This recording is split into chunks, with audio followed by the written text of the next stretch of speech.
Hello everyone, we welcome to the cinema. Live on YouTube, Facebook, and Twitter. And of course, me. You can go and really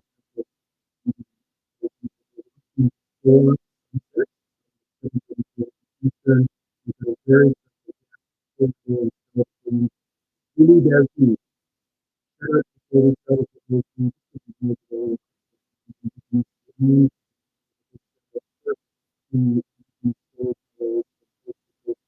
And their communities, to all levels of government, the Government of Canada, the Province of Ontario, and the City of Toronto, who support TIFF year-round and at our festival every September.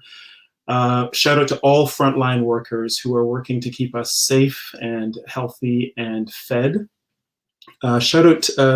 Special shout out to Humber River Hospital, which is one of TIFF's longtime community partners.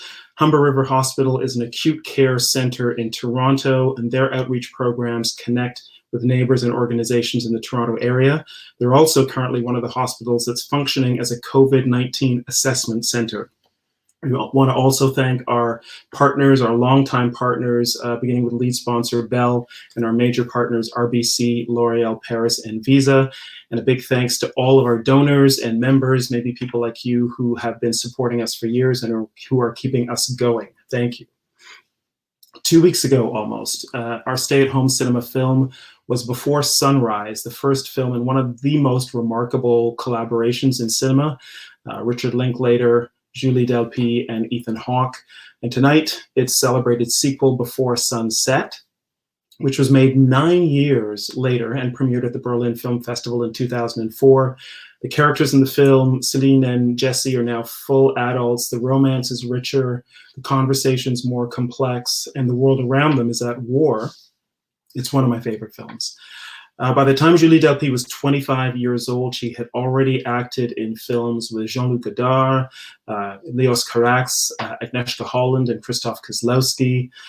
She was beginning to make film. She studied film at New York University. And of course, there is this trilogy, these films that are smart, romantic, sexy, timeless. She created her own worlds on screen as well as a filmmaker. Directed The Countess, 2 Days in Paris, 2 Days in New York. Her 2015 film Lolo premiered in Venice before coming to Toronto, and her most recent film, My Zoe, premiered last year at the Toronto International Film Festival in our platform competition. She's carved out what I think is a unique place in cinema, and it feels like there's so much more to come.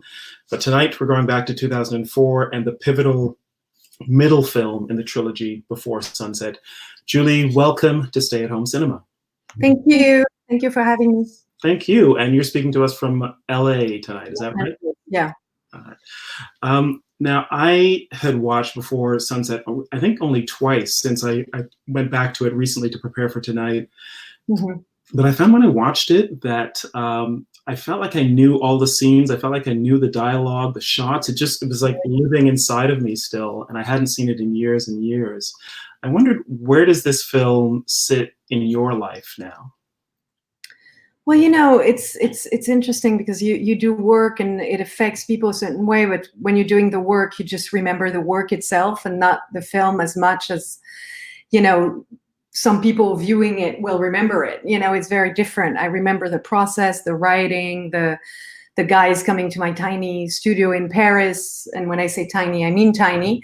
And my mom giving us berries to feed ourselves all day and writing everything. And, you know, and then when we moved into the production, you know, a little more space and they rented a place for us to work and stuff. But, you know, there was a whole process that was a lot of fun and exchanging emails because, you know, we were in different cities and stuff. And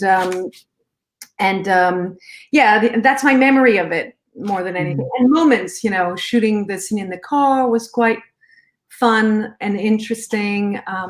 You know, just little moments, picking locations with Richard, you know, just deciding on how to do certain scenes together and, you know, all that. And mostly the writing. But funnily enough, I remember a lot of the writing part of it. So unlike the first film, this time you're working all together in your hometown in Paris. Yes.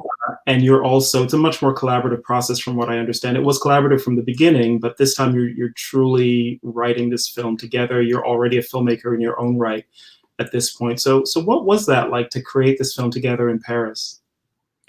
That was really fun. I mean, we decided for Paris, we decided all the setup of the book written and the missed appointment in Vienna and everything.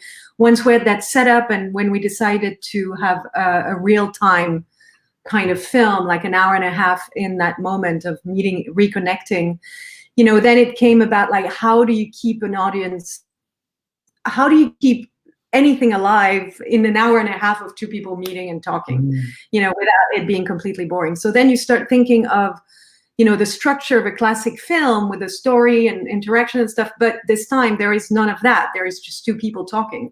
So how do you keep, you know, how do you keep this, the 3-act structure and all the stuff that is kind of universal? How do you keep that within the limits of two characters walking and talking?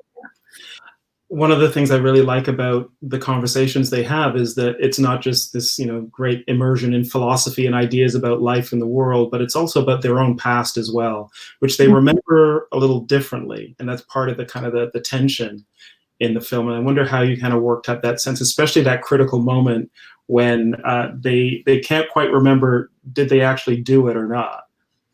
Yeah, it's funny. And it's part of the side of maybe Céline, that she's a little bit, you know, trying to be, you know, being coquettish or whatever, and she's pretending that she doesn't remember, or also because she suffered from, you know, in a way she was very in love and he was very in love. She didn't write a book, but she, you know, in a way he exuded his pain through the book. And, you know, she didn't do that. So, you know, in a way she probably kept a lot of her, you know, feeling of missing, you know, the one that got away kind of thing.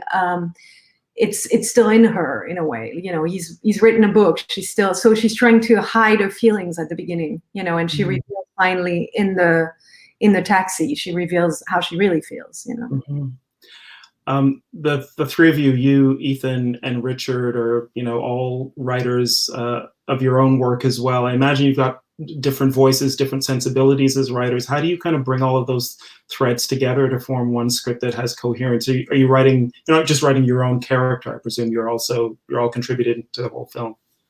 No, actually, and a lot of times when I'm being told, oh, you know, you know, how could you let the character of Ethan say that to her or whatever? And I'm like, oh, I wrote that for him. I mean, yeah. People assume that because I'm the woman, I will write for the woman only, and that also I won't have a little misogynistic something that the guy can say, or funny, or make fun of my character, or, you know, we have very little, you know, we don't really, what is it, what is it, oh, my words are, I'm losing my words right now. We don't censor ourselves. We work together. We're very open. So we tell things as they are, you know, and I feel like it's very refreshing to be able to do that as a woman with two men working. And they listen to me a lot because since I'm the only woman in the room, you know, it's kind of, I have to be, you know, I have to balance it by, and they come to me with this idea that, you know, they should listen to me because I have this point of view that's the only one in the room with my point of view. You know what I mean? When they have more of a male, American male energy, you know? Right. So I have to ask, where did you argue as you were writing together? What did you disagree about? We don't disagree. Oh, no. Well, we do disagree. We don't argue. We disagree on something, and whatever we disagree on, we feel that either the person that wants that idea in the film has to prove to us that it's right by explaining to us what is necessary about it, or we drop it. You know, if 2 out of 3, you know, think, no, it doesn't work, forget it, you know, unless someone can really, really make the proof that it is fully necessary, you know, in the film. It's not arguing. discuss. It's a functioning kind of, and we never have arguments. We've never had moments where Ethan left the room, or I left the room, or Richard left the room. It's never happened. It's always a good laugh, and we have a lot of fun, and we joke around about a million other things. And truly, and I know it's weird when I say that, but we joke a lot about sex. If people would actually listen to what we're saying, and when we come up with those beautiful romantic ideas, it's a whole twisted thing of the most dirty thoughts we possibly have. Right, the high and the low, the dirty and the philosophical. We say the most disgusting things for hours. I mean, not disgusting, but goofy stuff for hours, and then boom, romance.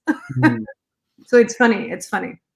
If people knew what we talk about, they probably couldn't believe that romance comes out of it.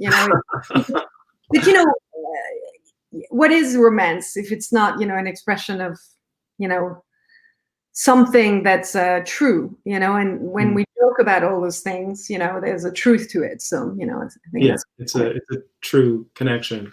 Yeah. You had, as you're shooting this movie, these beautiful long dialogue pieces and monologues as well. Right. The guys are not the dirty. I mean, I'm as bad as them. You're the dirty one. Sure. Maybe even more. I'm like, oh my God, that's so. No. I'm the one. I'm the worst one. So. Okay. Sorry. No, I'm just thinking of some of the long scenes when you're walking and talking, and you've got really long, pages, I would imagine, of dialogue, which must be hard to do. And you've got very beautiful moving camera shots as well, traveling shots. Must be hard to coordinate. I know it was a short shoot. It was 15 days or something. Was that hard to do, to kind of have all of that language that you had to deliver and still make it feel so natural? Well, we rehearsed a lot, and especially Ethan and I. We go away, especially we learn our lines separately with people that help us. Usually I get a young guy for Ethan, or a guy for Ethan, and then a girl for to play Ethan, and we kind of learn our lines separately, but we learn them to the point of perfection. Like, there's not one word we make a mistake on. There's not one punctuation, one thing we make mistakes on. Then we get together and we rehearse quite a lot until it's completely organic, until we don't know what we're doing anymore, until we go in the zone, we call it. Like, we go in this place where, just like a little bit like being on stage, where you're just doing it, you're just flying. It's really a great feeling, actually, of complete, abandoning yourself to, to this moment, and we really do it in the moment in a way, but that takes a tremendous amount of practice behind it. I guess it's like anyone, if someone plays the piano really, it's like any, you practice until you play the piece. Until it feels like it's intuitive. But there's tons of practice behind it. I think acting is the same as playing an instrument. I play an instrument, and and I see my son playing this guitar, and he practice until it's beautiful, and it's very, it's the same. It's kind of the process, That's beautiful. We have some questions from TIFF members and donors I want to get to, but we'll also take some live questions. So if you're watching right now, you can comment, and we will try to get at least one or two questions to Julie. Let's begin with let's see, Maude Gallarneau, who's a Contributor Circle member, who wonders about the final scene in the film, which we won't spoil for those who haven't seen it, but there's a beautiful song by Nina Simone, Just in Time, in it, and she wondered, how did you end up choosing that song? It was always my favorite song of Nina Simone, and when we were rehearsing, actually not rehearsing, when we were writing, it's the song that I played to Richard, and I kind of acted out that moment, and because I had seen Nina Simone twice on stage, and I saw her. That's the only thing that's really truly based on something true to me, is that I went to see her. I went to see her once at the Greek, but then at the Wiltern, and I somehow figured out a way connection, to get the first role. So I could like ask her, because at the Greek it was like far away. She was like this big in the my vision field. I was like, but like here I was like, I could see her, like from up close, and I could, talk to her. Oh yeah. Because people always be like, okay, what am I playing next? She was like, okay, what do I do next? I don't know what to do next. So people would scream. And did you get a request in that night? Would do it. And then she was like, "Ne me quitte pas," and like, So it was funny. So I kind of reenacted this moment of Nina Simone. Also, she was kind of, move that fan over there. I mean, I remember all those moments, and so when I played it to Richard, he was like, "Okay, that could be the end," So then we wrote it, and it ended up being the end. It's an absolutely beautiful scene. Here is a question from Sonia Katanik, a TIFF member. She asks, Ethan said that he often thinks about how Jesse would react to things that happen to Ethan in real life. And she's wondering if that happens to you as well. Do you think about how Céline would respond to something that happens to you in life? Not really. No. Good. Honest answer. Once the character is, my life is so much work. It's not allowing me to even think about anything but my life. So I don't think of past characters how it's a beautiful idea, and I love Ethan obviously to death, and I think it's beautiful that he has this character of Jesse in him in a way at all time, but I'm just no, I don't have that. I just don't have time. I'm doing too much laundry right now to think about. Right, we never saw Céline do laundry. People always do, I think. Cleaning, cooking, quotidian things. People always want to know, how is this based on your real life? It's more than a character, and I guess it's a fantasy we have as viewers watching movies. Yeah, no, but it's beautiful to create a character and to bring a fantasy. Obviously, it's the idea, right? It's not to get a character that's. I completely have something about Céline that I understand. At the same time, she's very different from me. She's had a very different life. If you've been an actress in the movie business since you're 14, it's a different life than than other people. It's like. I mentioned in the introduction that you had worked with these remarkable giants of cinema at a very young age. For those who don't know, can you talk a little bit about how it was that you came to work with Godard and Kieslowski and the others so early in your career? Well, I wanted to be an actress when I was very young, but I also wanted out of my family life, young, just so my parents could have their life and I could have my life. And so I started working young at 14. And when I met Godard, I had auditioned for other things that didn't go well. But when I met Godard, he liked me, as a person and stuff, and was very protective, and said how, he was worried for me a little bit. And so he was very protective of me and very respectful and all that. And then kind of same thing with Kieslowski and Agnieszka Holland. All those people were very inspiring, kind, and I think it became a relationship that was not okay. I worked with Godard, but also he took me in 2 other films after that. He really was worried about this world, which now we all know about. Yes. I was very fierce. So luckily, and my parents are actors, so it's not like I was coming from the countryside with my suitcase. You know what I mean? Yeah. I can see you. I can see you. But he was very wonderful, and same with Christophe. And he knew Christophe, for example, Kieslowski knew that I wanted to be a director and a writer, and he was very supportive, extremely supportive of me. Also, him being friends with Agnieszka Holland, women director, he had this thing about like women expressing themselves, and he was actually, Zoe was an idea that we discussed, not as a whole film, but the idea of fate and against fate, and so that was in 91 or 92 already. So okay, we've got a question here from Isabella. Hi, Julie and Cameron. I'm wondering how you find writing collaboratively, Julie, as opposed to writing alone.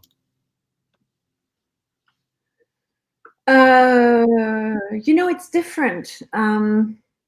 There's a lot of fun at writing with other people, if it works. And Richard and Ethan, we discovered on the first film that it worked amazingly well. When it doesn't work, very quickly. I mean, I've tried to work with some people, it went great, and then other people after 2 weeks, I was like, you know what, it's never going to work. We're not going to be able to do this, and usually it was my own film, so it wasn't a big deal because I could just say, listen, I'm happy, I'll give you a credit of some sort, but we can't work together. And writing alone is this weird kind of, usually dramas I write alone, and comedies I like writing other people. But when I start writing alone sometimes, but I've written comedies alone, but it's just like, drama, I think it becomes an introspective journey that needs to be, on your own. But yeah, it's very different for me, the two. It's a very different process in a way. Yeah, I can imagine. Okay, last question. Everybody asks this: will we see a fourth movie in this series? People are dying to see what else is going to happen with Céline and Jesse. I don't know. Richard is kind of set to do only 3, I think, and he's busy doing bigger films. And I'm not sure. I have a TV series now, and Ethan is doing so many things. I'm not sure if we will do a fourth and how it would be possible, because we're running out of time already. Mm-hmm. I mean, usually we've been discussing each project, like it would have to be next year, I guess, or we would have to shoot next year. It's not going to happen. No, it's not going to happen because we haven't discussed anything, Okay. So usually by now we would have discussed something, but it didn't happen. I don't know. People get busy, Okay, we will still live in hope. So, it's just going to be Ethan, I think someone sent me something where Ethan said, we could make in quarantine. I don't think so. I don't think it's going to be. We're definitely going to see a lot of quarantine movies, but maybe it won't be before quarantine this next time. Before, after quarantine, I don't know. Yeah. All right, Julie, thank you so much for doing this. I really appreciate it. If you're in Canada now, we're going to go over to Crave, and we're going to press play at 7:30 p.m. Eastern. That's 4:30 on the West Coast, and watch Before Sunset there. If you're elsewhere, please find this movie. Join us. We're going to be live tweeting it as we go. We use the hashtag TIFF at home. And if it's your first time watching it, I feel so glad for you, because it's something really to discover. And enjoy it. Julie, thanks again. And we look forward to seeing you another time. Take care. Take care. Bye-bye. Bye-bye. Bye-bye. Best.